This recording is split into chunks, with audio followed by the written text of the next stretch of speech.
Vous écoutez Radio Lomé, il est 12h30.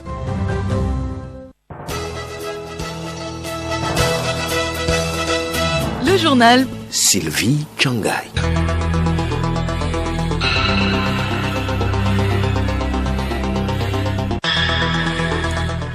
Madame, Monsieur, bonjour. Bienvenue dans cette édition, le sommaire.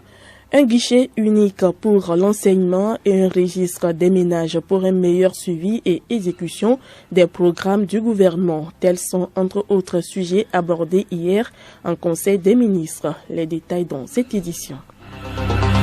Des projets d'assurance pour accompagner les producteurs agricoles au Togo. 600 d'entre eux ont souscrit pour la campagne agricole de cette année qui tire presque à sa fin.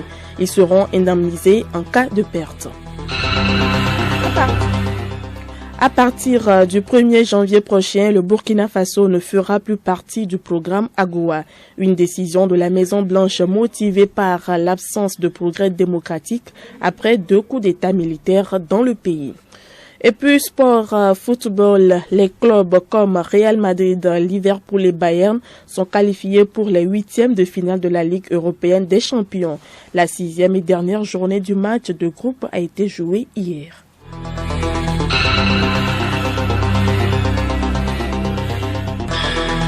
radiolomé.tg.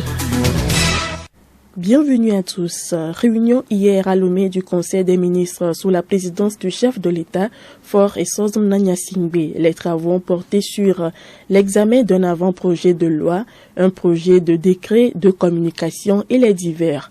Le Conseil crée un registre des ménages pour une meilleure exécution et suivi des projets d'investissement. Les avantages qu'offre ce registre des ménages avec Akoda Yoadan, porte-parole du gouvernement, ministre de la Communication et des Médias. Aujourd'hui, dans notre pays, il y a une protection sociale qui est déployée. Et cette protection sociale, elle est manifestée à travers les retraites, par exemple, l'assurance maladie. Elle est manifestée également à travers des mécanismes comme Wezu, School Assure, l'assurance scolaire notamment, et les filets sociaux de base. Or, pour pouvoir affiner la sélection des personnes bénéficiaires d'un certain nombre de prestations comme celle-là, l'on a besoin d'informations fiables, spécifiques. Le registre social des personnes et des ménages va avoir cet objectif-là, de pouvoir identifier assez précisément ces personnes-là, sur la base d'un certain nombre de critères socio-économiques notamment, afin que les actions sociales du gouvernement soient dirigées vers des bénéficiaires qui en ont réellement besoin en réalité. Donc il y a la volonté de l'État d'identifier un peu plus précisément les populations au regard de leur niveau de revenus, au regard de leur lieu d'habitation notamment, pour cibler au mieux les actions sociales. Le Conseil crée également un guichet unique pour l'enseignement primaire, secondaire, technique et supérieur. Les avantages de ce guichet unique dans l'éducation avec le ministre Akoda. L'expression de guichet unique, elle est très belle, elle est très expressive. Lorsque vous prenez l'histoire de notre pays, pendant longtemps, le secteur de l'éducation était gouverné par un seul ministère, le ministère de l'Éducation, et pouvait englober donc les enseignements primaires, techniques, enseignement supérieur notamment. Il y a une gouvernance qui est éclatée et qui ne permet pas toujours d'avoir une vue claire sur ce que nous souhaitons avoir en termes de résultats sur l'éducation. Le fait de regrouper ces conseils permet d'être très précis, de dire simplement voilà nos objectifs en termes de qualité d'enseignement. Voilà les résultats auxquels nous souhaitons arriver dans l'adéquation que l'on cherche entre la formation et le milieu professionnel. Et une fois que ces 2 éléments sont établis, l'on va pouvoir les faire descendre de façon cohérente du primaire jusqu'au secondaire et en passant par le technique et le supérieur. Parce que de toutes les façons, ce que l'université reçoit comme cohorte d'étudiants, ce sont les fruits de la formation à la base. Donc, si l'université et la base ne se parlent pas, il n'y aura pas de corrélation entre tout ce qui se fait. Donc, pas de pertinence des politiques. Donc, le guichet unique va avoir cet objectif-là. Le Comité national de pilotage des centres d'excellence africains d'impact tient sa deuxième session aujourd'hui à Lomé. Il s'agit pour les membres du comité de faire le bilan de tous les projets réalisés en vue de renforcer la qualité pédagogique et celle de la recherche. Léontine Atogima.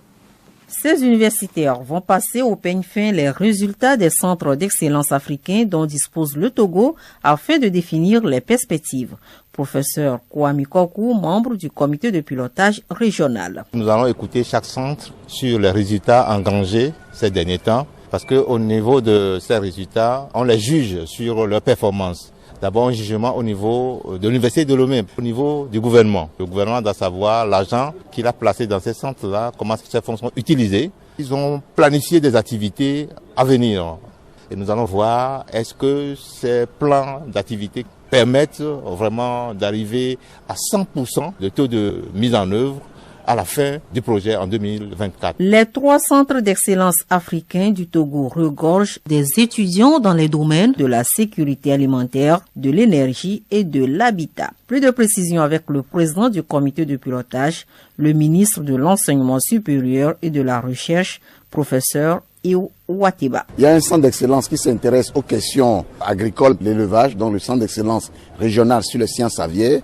Il y a le centre d'excellence sur les villes durables. Vous connaissez aujourd'hui les problèmes liés donc au changement climatique. Il faut commencer déjà par réfléchir sur la mise en place de centres qui nous permettront de trouver des solutions à ces problèmes d'avenir. Il y a le dernier centre d'excellence qui est le centre d'excellence sur la maîtrise de l'énergie. C'est l'avenir d'un pays, c'est l'avenir de l'humanité. Le comité de pilotage a encore 18 mois pour finaliser son plan d'action de formation des experts dans les 10 domaines. Remise des attestations ce matin à Lomé aux apprenants de la formation au métier du numérique du projet Déclic, c'est-à-dire Formez-vous en numérique au Togo, une initiative de l'Organisation internationale de la francophonie. Milek Agbokou. Grâce à la fondation Energy Generation, 6 à Lomé, plus d'une 60aine d'apprenants ont été formés gratuitement en développement web et au web mobile couplé à une formation en entrepreneuriat. Chacun des récipiendaires a conçu un projet web dont voici la teneur originale de quelques-uns. D'abord, celui de Acha Ramoudiatou, qui veut éviter désormais la queue pour les passagers aux gares routières avant d'obtenir les tickets de transport. Généralement, au Togo, nous constatons que pour réserver le ticket, c'est un peu compliqué. Les gens sont obligés de se déplacer vers les agences pour pouvoir réserver le ticket en question. Une fois à l'agence, la personne est obligée de rester sous le soleil et ne pas avoir le ticket. C'est dans cette logique-là que j'ai pensé créer une plateforme de réservation de tickets de bus en ligne. Ce projet a pour objectif de permettre aux clients ainsi qu'au personnel d'effectuer l'achat et la vente de tickets de bus en ligne. Et ça permettra aussi d'éviter les conflits de temps et de diminuer les dépenses inutiles dans la réservation de leurs tickets de bus. Pour Poka Gérard, il pense plus aux restaurations qui peuvent aussi éviter de l'embouteillage dans la prise des tickets. J'ai présenté un projet qui s'appelle Richman App. C'est une application qui permet de payer des tickets en ligne sans faire une file d'attente. Je parle d'un site qui va fonctionner pour l'université de Lomé, qui va permettre aux étudiants de payer leurs tickets depuis leur amphi, depuis le cours, depuis même à la maison, sans venir faire une file d'attente pour payer le ticket. Il s'agit de tickets pour le restaurant. Cette formation vient appuyer les efforts du gouvernement dans l'insertion professionnelle des jeunes, effort que fournit déjà le ministère de l'Enseignement technique et de l'Artisanat. Madame l'ambassadeur représentante pour l'Afrique de l'Ouest de l'Organisation internationale de la francophonie OIF, satisfaite du succès de ces jeunes, encourage d'autres à emboîter leurs pas. Tiang Metran. Vous savez, aujourd'hui, je suis très fière. Je suis très heureuse aussi d'assister à la cérémonie de remise de certificats aux apprenants. Moi, je crois qu'aujourd'hui, il y a 2 choses. La formation, on ne peut pas passer par. Mais il y a beaucoup de chemins pour avoir des informations. On peut avoir des informations dans l'université, mais il y a aussi d'autres chemins pour avoir des informations comme cette information vraiment basée sur le connect entre le marché de l'emploi et la formation pratique. Les accidents de circulation malgré tout se multiplient ces derniers moments à Lomé et ses environs. Le comportement des usagers de la route lié souvent à la méconnaissance du code de la route est pour la plupart la cause. Aujourd'hui, Radio Lomé interpelle les conducteurs de moto. Edmond Sogba.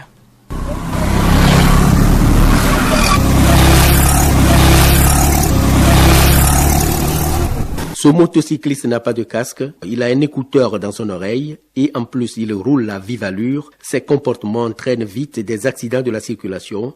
Quelques usagers de la route confirment. Nous ne sommes pas patients. Nous courons et en courant, nous n'avons même pas notre idée sur la route pour prévoir qu'il doit y avoir des piétons qui vont traverser la route. Aussi, ce n'est pas tout le monde qui maîtrise le code de la route, mais tout le monde conduit. Nous ne respectons pas la priorité pour les piétons. On les ramasse d'abord avant de se rendre compte. Et puis, les gens sont frustrés. Le gars sait qu'il a fait une erreur. Tu lui fais savoir qu'il a fait une erreur, il va te dire, va te faire chier. Et tu sens que le gars n'est pas en lui-même, quoi. Tu vas les voir sur la route, présents en âme et corps, mais leur esprit n'est pas sur la route. C'est à cause des problèmes différents que chacun a dans la maison. Si bien qu'il y a certains accidents qui se produisent, mais qui ne doivent pas se produire. Parce que quelqu'un qui est sur sa moto, ou bien quelqu'un qui est dans sa voiture, est en lui, il surveille la route. S'il y a des difficultés devant, il doit le savoir. Dans tous les cas, toute personne qui doit conduire un engin sur la route est tenue d'apprendre et de connaître d'abord le code de la route. Asiamoin Riffin, moniteur. Le risque d'accident sur la route, on peut dire, c'est lié au non-respect du code de la route. Même ceux qui ont fait l'auto-école, ceux qui ont appris le code, après avoir eu leur permis, ils ne s'intéressent plus à l'application normale du code de la route. Tout le monde fait ce qui lui plaît. Et par exemple, tu peux arrêter quelqu'un maintenant qui a brûlé un feu tricolore. Et si tu lui demandes son permis, il va te le montrer en bonne et due forme. Tu dois tout faire pour respecter le code de la route. Il ne faut pas conduire dans un état d'agressivité. Mais le code de la route est très important de telle enseigne que si tout le monde veut respecter le code de la route, je pense qu'on peut éviter beaucoup plus les accidents sur nos routes.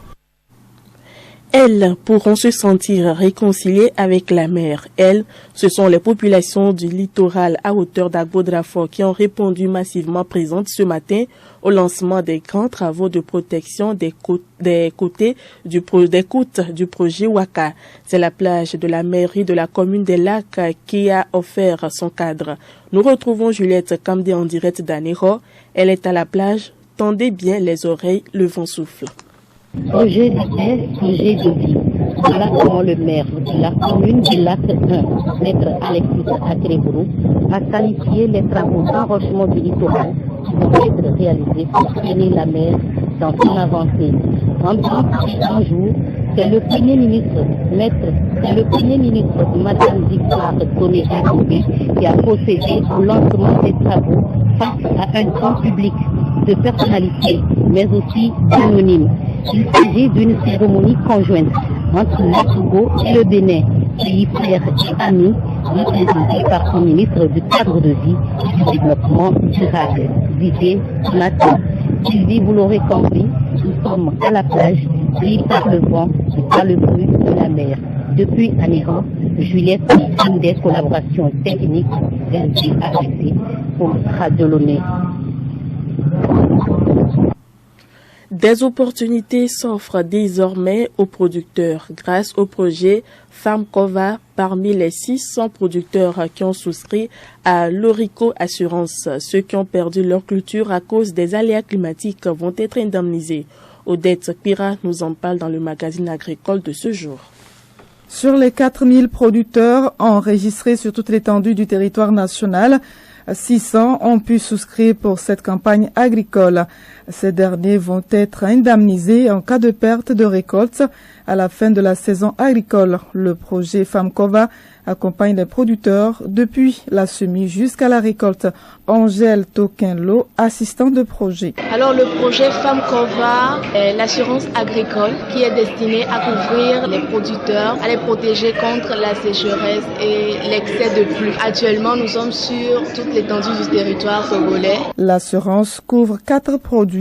Angèle Toquinlo. Nous couvrons 4 cultures, le maïs, le soja, le sésame et le riz. Et ça se fait en 2 temps. D'abord l'enrôlement et la souscription. L'enrôlement consiste à sensibiliser les agriculteurs, soit par coopérative ou individuellement, leur parler du produit et prendre leurs informations.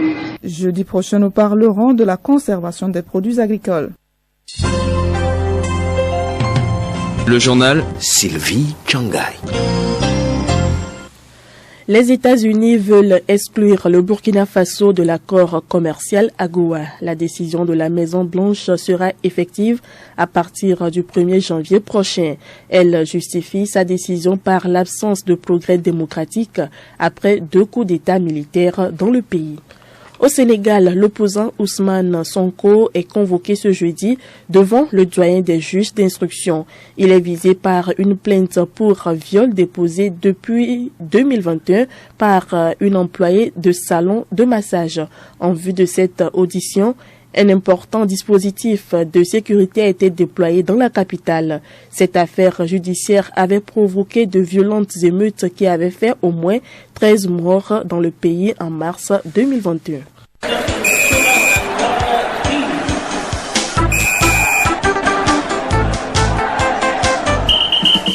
Sport football, voici les 16 clubs qualifiés hier pour les 8e de finale de la Ligue des champions d'Europe.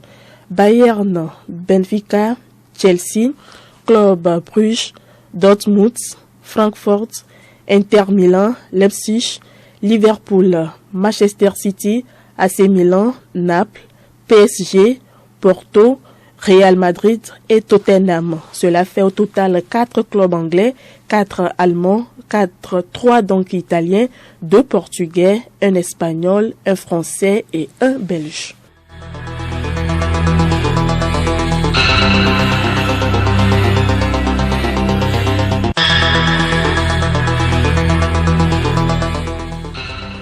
Un guichet unique pour l'enseignement et un registre des ménages pour un meilleur suivi et exécution des programmes du gouvernement, tels sont entre autres sujets abordés hier en Conseil des ministres. Dans cette édition, vous aviez suivi les détails. Des projets d'assurance pour accompagner les producteurs agricoles au Togo. 600 d'entre eux ont souscrit pour la campagne agricole de cette année qui tire presque à sa fin. Ils seront indemnisés en cas de perte. À partir du 1er janvier prochain, le Burkina Faso ne fera plus partie du programme AGOA, une décision de la Maison-Blanche motivée par l'absence de progrès démocratique après 2 coups d'État militaires dans le pays. Et puis sport football, les clubs comme Real Madrid, Liverpool et le Bayern sont qualifiés pour les 8e de finale de la Ligue européenne des champions. La 6e et dernière journée du match du groupe a été jouée hier. Ainsi se referme cette édition. Merci à vous qui l'avez suivi.